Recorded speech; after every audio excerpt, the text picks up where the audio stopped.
Hello and welcome everybody. For those who are new, my name is Rudy and we are in sunny Southern California in Zone 9B. And in today's video, we're going to be doing a garden tour for the month of July. So there is a ton of new things growing since the last time we had a garden tour. So let me show you guys around.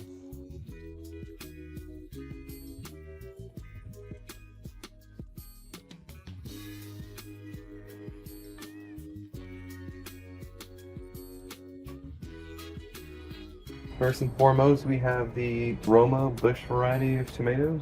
I turn this into a self-watering pot. And how this watering system works is we use a wine glass here along with a terracotta pot that has been buried. Now this style of terracotta pot is unglazed and this is what it looks like. We put the wine bottle in the terracotta pot already buried in. You can see right there at the base of the bottle. And what happens is the water from the bottle wicks out of the walls from this terracotta pot and waters the surrounding plants. Now this pot is a little bit big for the size of terracotta pot. I still have to come out and water this. Now for the most part, it does in the surrounding area keep the soil moist. Now if I were to have gotten a larger terracotta pot, I would have to water less and my plants would stay hydrated during this current heat wave we've been having in July. There are also a ton of DIY terracotta watering pots you can make for much cheaper than buying pre-made. But regardless, if you're struggling to keep your soil and plants watered, definitely look into this type of system. Now up front we have some lavender along with some cucumbers and some more lavender here in these smaller pots. This self-watering pot is also another great product you can use during the dog days of summer. This tube here goes underneath into a reservoir at the bottom that holds water, and this water is able to touch the base of where the soil starts, and the soil will wick up the water to the roots of the plants. With this style pot, I'll come and top off the reservoir about every 2 to 2.5 weeks. This pot is called a patio picker, and they sell them at most big box stores for around $20 to $30. Here we have a dragon fruit cutting along with some violas in the back. Now, one thing I wanted to show you is how plants can be resilient. Here is a Viola volunteer that is growing in the crack of my cement here. I'm going to leave this plant alone. It has the willpower to grow in this small crack, so it deserves to stay. Behind the violas, we have the Cathedral bell flowers. It's a nice looking flower in my opinion, and the pollinators do enjoy them as well. But all these small little puffs of leaves will turn into a flower. And now with the cathedral bells, they are two separate plants in two separate pots. So there's one there, and I'm utilizing a tomato cage for both pots, and I've kind of intertwined them together. So it is a vining plant, and I didn't have any extra trellises other than these two. So you can see I've kind of like zigzagged them onto each other. That way it's kind of filling out the space a little bit here. I did tie them down with some soft garden twine here just to manage the vines so that they're not just sprawling on the floor. And then we have some herbs in these two pots here. These are thyme and a nasturtium that needs to be pulled out along with a bachelor button. And here is the star of the garden. This is Nicotiana Indian Peace Pipe. This flower is from the tobacco family, and not only does this flower look and smell great, it surprisingly can be used as a pest trap. The leaves of the plant are sticky, which trap many insects. I have this flower scattered around in different areas of my garden. I will definitely be growing this again. And right below that we have an eggplant here. Already starting to develop. It's our first eggplant of the season. This is the pot that had the yarrow. I did cut it back, but it is continuing to grow and it's just being utilized as a living mulch. But we do have some eggplant development. We just got 2 eggplants so far. Here's another one that's still growing. I might need to move this pot out of this location because you can see as of right now it does get morning shade, but I don't think it's getting enough sun hours. And then back here, the poppies aren't doing well, unfortunately. I think I just need to dial back the amount of water I've been giving it. And here were the remaining of the lilies. I'm just gonna have to chop them back, and I'm pretty sure the bulbs will last. We don't get hard frost here in our zone. The bulbs will definitely survive the winter. When spring comes around for next year, we'll definitely see the tulips again. And here we have tomato that I'm utilizing the lower and lean system. Now, it was a volunteer, but I've since somewhat domesticated this plant. But we're getting good fruit set here on this one plant.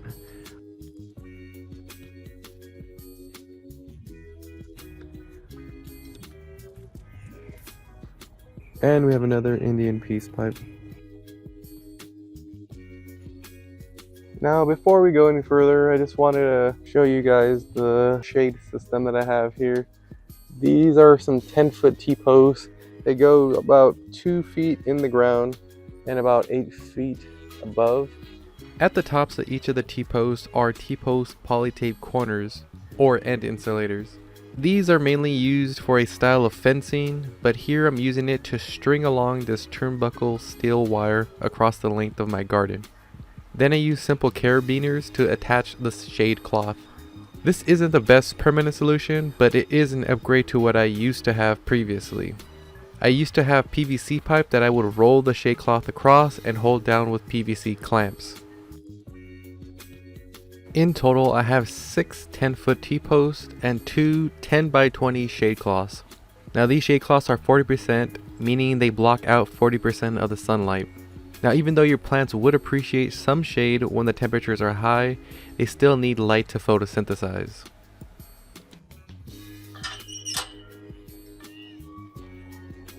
Alright, so not much is going on in this bed here. I believe these are some petunias. These are shockwave petunias. They're multicolored, really nice. It's a really small plant. I was a little late to transplanting them, so they might be kind of stunted. Hopefully they will grow a little bit more, but not much else is going on. There's some lettuce here that is not looking too good. And then I threw in a squash right here at the side. But if you haven't noticed, we have the grapes here that is really shading out this bed here. But you can see this thing is just loaded with grapes, if I'm being honest here. I don't think a lot of these grapes are gonna come to fruition. There's just too many for the plant to handle. Haven't done much maintenance to it other than to try and keep it on this once dog kennel. But definitely after this season, in the wintertime, I'm gonna have to come up with a solution to manage this better. But let me swing you guys through here. So in this bed, we have a few things. As you can see here, we have the cucumber. And we got a couple there, you can see. And here's another one. And then we have some mini peppers here. I don't see any, oh yeah, we do have some production here. So these are sweet peppers, mini sweet peppers. Yeah, we do have a couple as a matter of fact. And then we have some interplanted strawflower here, and then there's a couple around that are not flowering just yet. And then we got an eggplant and 2 more eggplants there. And then we have another cathedral bell flower that's coming up and growing onto this trellis and even on the lime tree here. And speaking of lime tree, it is still here. I continue to come out and ponder whether I should take it out or not, but it's still here. But this summer with the shade cloth here, I was having a tough time getting it to go over, so I had to trim it back a lot, but you can still see it's pushing onto the shade cloth. And that's kind of what I don't want. But it would be nice to have more space here to walk. There is about maybe a 1.5 foot walkway for me to get through, and I have to like duck down every time. So it's not the easiest way to get through the garden. Let's swing you guys back through here. And then we have some yarrow intermixed with some more Indian peace pipe here. And I forgot the variety of flowers this was, but it's mainly just the flower bed here. But this year I did plant extra flowers. Was able to make my own little flower arrangements.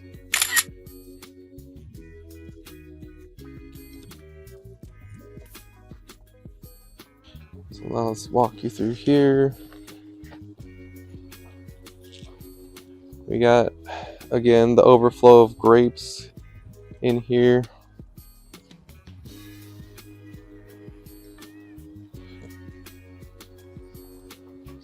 Let's swing you guys around. Again, more Indian peace pipe. As compared to the others though, look at how big these leaves are.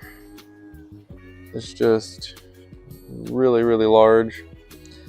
I do gotta come in here and clean up some of these other dead leaves. More cathedral bell in the fabric pot, along with the aloe and the dragon fruit. Now the dragon fruit has started to flower, but again, if you guys don't remember, the variety of dragon fruit that I do have is not self-pollinating, unfortunately, which means in order to have the fruit set, I would need the pollen of another dragon fruit, which unfortunately I do not have. And here we have the Bells of Ireland flower. It's a really nice flower. I got this off of Baker Creek's catalog, I believe. I just thought it was very unique looking and wanted to try my hand in it, and been enjoying this location here. And swing you guys around. So again, more overflow of the grapes, which is another reason why I want to manage and maintain it, cut it back, because it's just giving way too much shade for this bed here. Which during the time I had planted a row of peppers, sweet peppers that go all along there. You can see we got some fruit set here, but not a lot, to be honest with you. All the peppers down this row here aren't really getting much sun.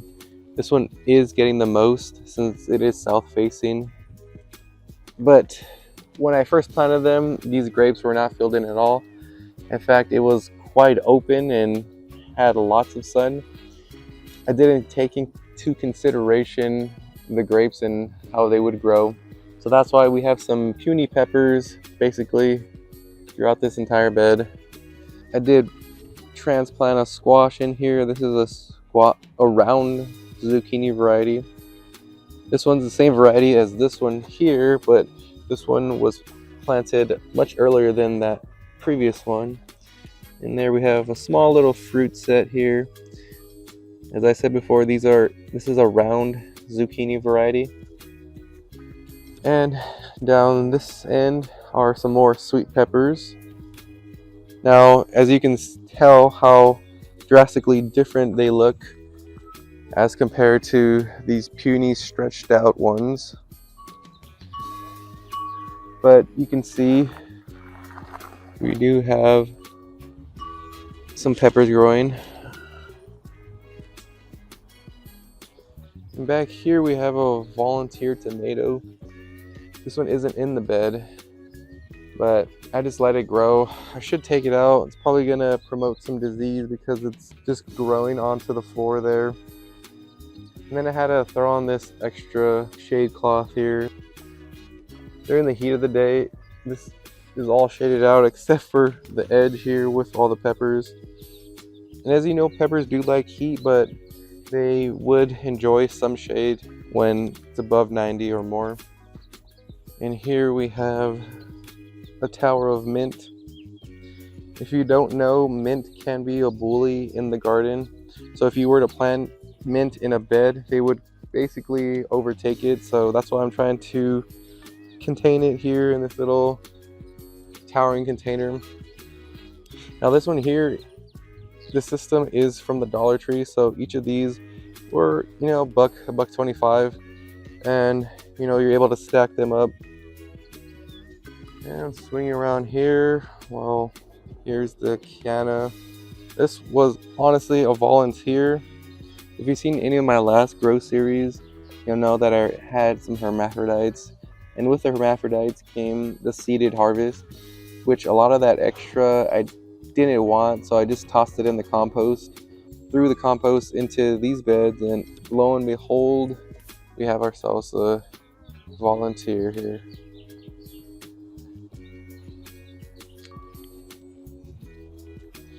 Let me swing you guys back around. So we have some collards here that are being decimated by cabbage moss and cabbage worms, should I say.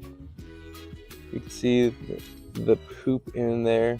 I gotta pull this out. I didn't know how badly it was looking. But I threw in some more mint underneath here. And then we have some more peppers. Again, more sweet peppers.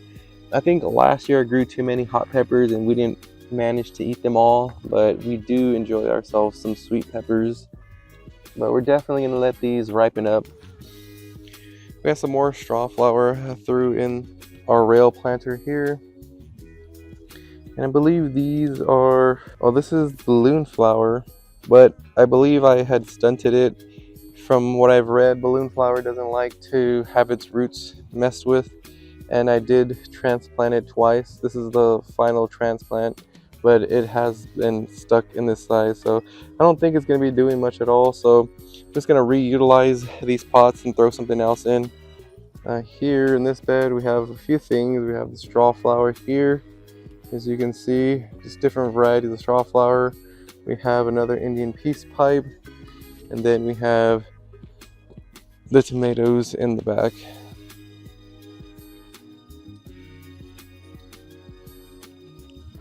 We have the tie-dye tomatoes here. We have some sun gold cherry tomatoes. We have a collard still intermixed in there. I probably got to pull that out. And then these are Cherokee purple tomatoes. Obviously not purple just yet. They're still ripening up. And then again, some more sun golds. And then there's more Strawflower. And this is my first year growing sunflower, and honestly I am definitely gonna grow more of this next year as well. It's a really resilient flower, and as you can hear, it just, the reason why they call it Strawflower is because honestly it does sound like this is made of straw or even paper. They do have a floral scent to it, but not too much. And then here, more tomatoes again. I forgot what variety this one is. I believe this one, the ox heart tomato. We got about one ripening up. So these two plants are ox hearts, and these were the two Cherokee purples. So we're still waiting on most of them to ripen up.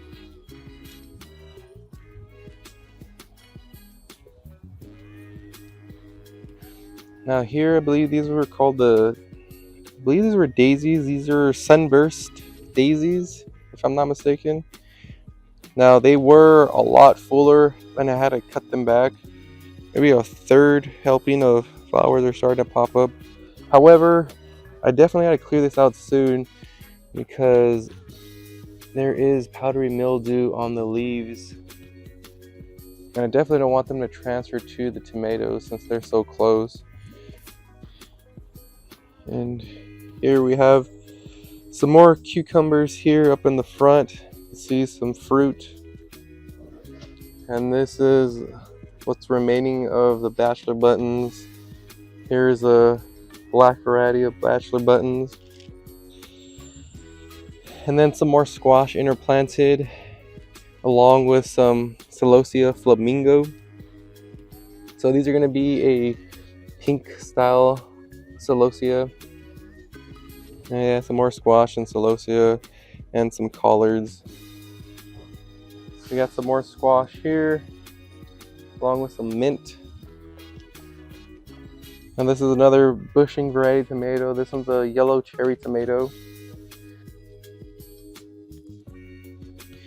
And here are a bunch of different starts, peppers and the violas, more celosia, some lavender.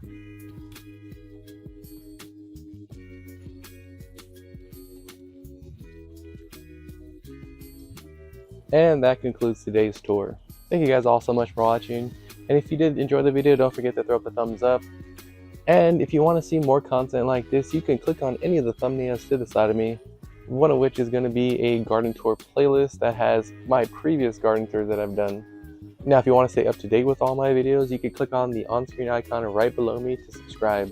This is Rudy with Gavada Garden signing out and letting you know that you won't get a harvest if you don't sow seeds.